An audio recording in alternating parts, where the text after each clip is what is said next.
Ya pemirsa, polisi masih melakukan pemeriksaan intensif terkait kasus pembunuhan seorang anak di Bekasi. Bagaimana mungkin seorang ibu tega membunuh anak kandungnya sendiri? Untuk mengetahui informasi selengkapnya, kita sudah terhubung bersama Ibu Felicitas Kaban, psikolog keluarga dan anak. Selamat sore Ibu Feli. Selamat sore, Mbak Mega. Iya, Ibu Feli, kita mendapat kabar begitu menyedihkan karena seorang ibu kandung tega membunuh anak kandungnya sendiri, darah dagingnya sendiri, dan ini masih usia 5 tahun Ibu Feli.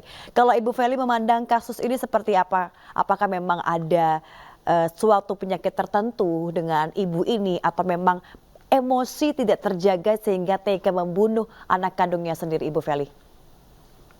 Iya, Mbak Mega, kalau kita lihat di sini kan amat disayangkan seharusnya figur seorang ibu tugas tanggung jawabnya adalah melindungi dan menjaga keselamatan anaknya. Kenapa ada sampai kasus seperti ini? Berarti kan tidak sesuai dengan tugas tanggung jawab orang tua terhadap anaknya, Ya, Kak Mega. Sehingga kita harus mencari tahu nih ada hal apa yang tidak sesuai, ada apa yang tidak ideal versi dari orang tua tersebut. Kalau kita lihat tadi secara klinis, fisik bahwa menurut Kombes Pol Ari tadi bahwa tes urinnya negatif, berarti secara medis tidak terpengaruhi oleh obat-obatan. Nah, sekarang betul. kita fokusnya di psikologisnya nih, Ya. Mbak Mega. Jadi di psikologisnya kita harus periksa bahwa tadi ada data sambil sedikit tertawa, data bahwa ini adalah bisikan gaib. Nah, itu betul sekali prosesnya sudah berkonsultasi dengan psikolog forensik. Itu salah satu cara untuk mengetahui penyebabnya dulu, Hmm. Mbak Mega. Iya, baik. Selain juga tadi Ibu Feli menyatakan bahwa memang kepolisian menyatakan bahwa ibu kandungnya ini sempat tertawa Ibu Feli ya ketika dilakukan interview. Nah ini pasti juga ada indikasi ke pengaruh psikologis. Tapi kalau kita melihat ya Ibu Feli ya, saat ini banyak sekali ibu-ibu di luar sana juga tega mengalami kekerasan kepada anaknya sampai membunuh. Apa yang menjadi faktor-faktor ibu-ibu di luar sana itu melakukan kekerasan? Apakah juga faktor ekonomi atau mungkin tidak bisa mengontrol emosinya? Kalau kita bisa bilang adalah post tantrum ya Bu ya, atau baby blues syndrome. Apakah memang itu juga menjadi salah satu faktornya? Iya, Mbak Mega, kalau kita bilang baby blues, ya dia punya adik ya, korban punya adik yang usianya sekitar 1 tahunan, mungkin ada Betul. dampak dari situ. Mm, Kalau dibilang finansial juga kita tidak bisa langsung mengambil keputusan kan tinggalnya di rumah elit, begitu ya, betul, masa iya ya. ada kebutuhan finansial kita tidak tahu sebenarnya ada tuntutan-tuntutan apa nih finansial dibalik dari rumah elitnya. Nah, Mm, paling bisa kita main adalah tingkat emosional. Karena apa? Lazimnya seorang ibu, kalau anaknya terluka pasti sedih, gitu ya. betul. Jadi kenapa ada respon yang terbalik justru? Apa saking sedihnya sampai dia salah berrespon? Nah, itu juga harus butuh assessment mendalam supaya kita bisa langsung mengambil keputusan. Kalau sekarang kita hanya sepertinya menganalisa dugaan-dugaan gitu, Mbak Mega.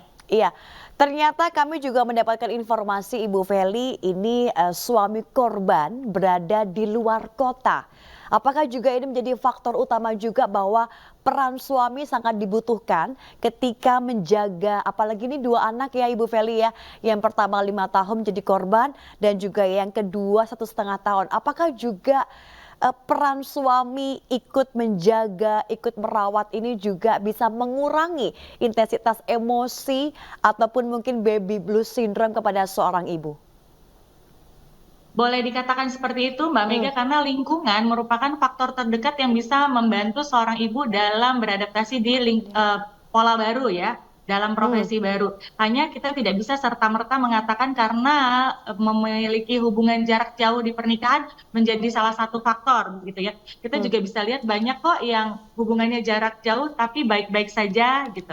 Nah, mungkin ini bisa dijadikan satu faktor atau lingkungan rumahnya seperti apa, Oke. atau keluarga besarnya seperti apa, atau lingkungan pertemanannya seperti Hmm, apa. hmm. Jangan sampai dia sebenarnya keluarganya baik-baik, tapi karena lingkungan pertemanannya yang meng-pressure, masa sendiri, masa punya anak dua, tidak ada suami. Nah, itu kan juga bisa salah satu faktor, Mbak Iya. Mega. Hmm, Banyak hmm. sekali hal-hal yang harus kita dalami secara teliti, hal apa sih yang paling menjadikan trigger, Oke. sehingga seorang ibu bisa sampai fatal itu dalam berperilaku. Tapi yang perlu kita perhatikan Mbak Mega, fokusnya jangan selalu pada ibunya, ada adiknya nih yang Oke, bisa dapat PTSD ya, trauma, ya.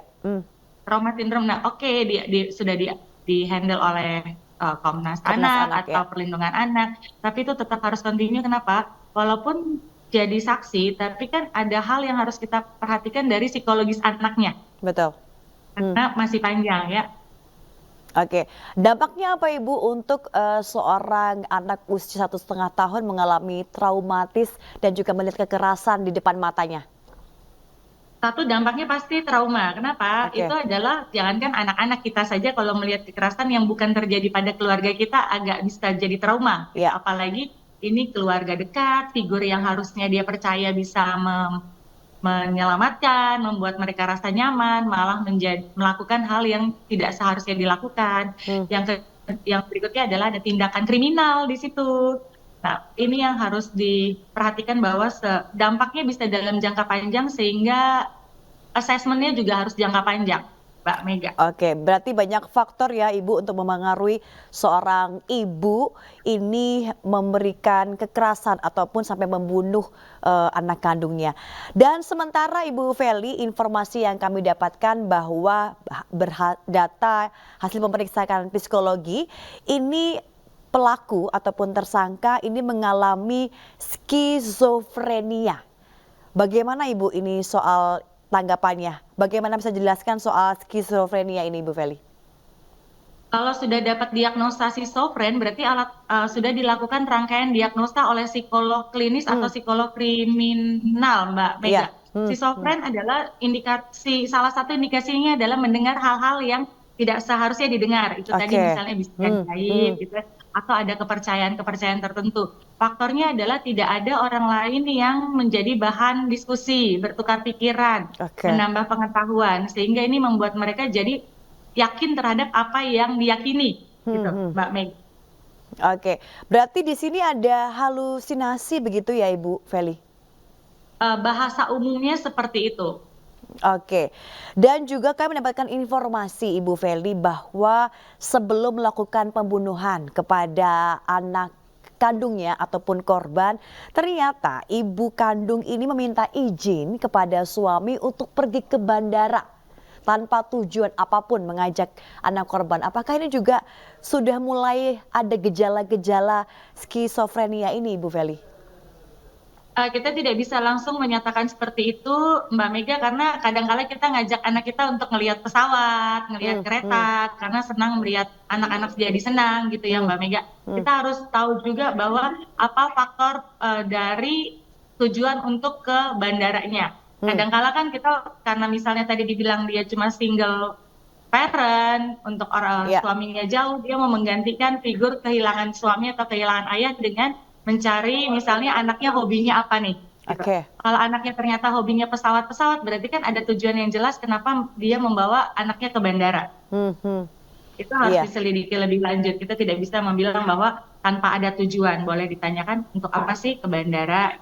Bukan oke. berarti tujuan ke bandara itu harus traveling ya. Oke. Ibu, ketika seseorang ataupun seseorang ibu ini ternyata dinyatakan mengidap skizofrenia, apakah ada gejala-gejala sebelumnya yang seharusnya sudah diketahui oleh orang-orang terdekat, seperti apa sih Bu gejalanya? Ya, sayangnya untuk gejala-gejala psikologis, schizofren bukan hal yang umum ya, Mbak Mega ya. Kecuali kalau kita misalnya di sini demam, itu mungkin umum orang sudah tahu kalau badannya hangat pasti demam. Tapi kalau misalnya dia punya keyakinan yang berbeda dari yang lain, kadang-kala Hmm, kita lingkungan sekitarnya tidak terlalu notice, Mbak Mega. oke. Dia mendengarkan suara-suara, kita malah Hmm, suruh hmm. malah berdoa dong, berdoa. Nah, itu kan respon yang membuat orang-orang jadi tidak lagi bercerita Iya, iya. apa yang ada kondisinya. Nah, balik lagi yuk ke lingkungan keluarga, lebih paham lagi atau lebih peka lagi terhadap hal-hal yang memang tidak biasa kalau terjadi pada seseorang di lingkungan Oke. sekitar. Iya, berarti artinya butuh komunikasi yang lebih intens ya Ibu Feli ya, dengan suami, kemudian dengan keluarga, ataupun dengan orang terdekat jika menemukan gejala-gejala halusinasi ini ya Ibu Feli ya.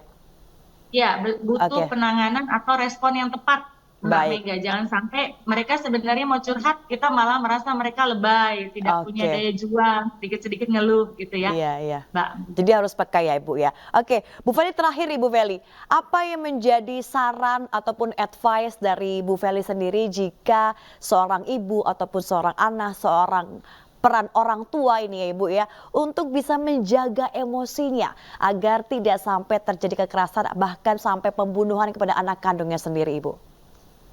Ya, Mbak Mega, kita sebagai orang tua itu belajarnya sepanjang hayat ya, Mbak Mega. Ya, Jadi saya pun betul. sebagai orang tua masih belajar nih, tidak ada ilmu pasti orang tua yang Hmm, ideal seperti apa. Yuk, perbanyak pengetahuan, perbanyak komunitas untuk saling berbagi, ikut dalam organisasi ibu-ibu yang punya ya. balita atau batita, ikut di keagamaan, ikut di olahraga. Dengan banyaknya aktivitas, menyalurkan energi kita dan berpikir jadi lebih positif, Mbak Mega. Oke, jadi positive thinking, kemudian kita harus aktif, produktif, dan juga komunikasi dengan lingkungan yang juga positif ya Ibu ya. Baik, terima kasih banyak Ibu Felicitas Kaban, psikolog keluarga dan juga anak sudah bergabung bersama dengan kami. Salam sehat selalu.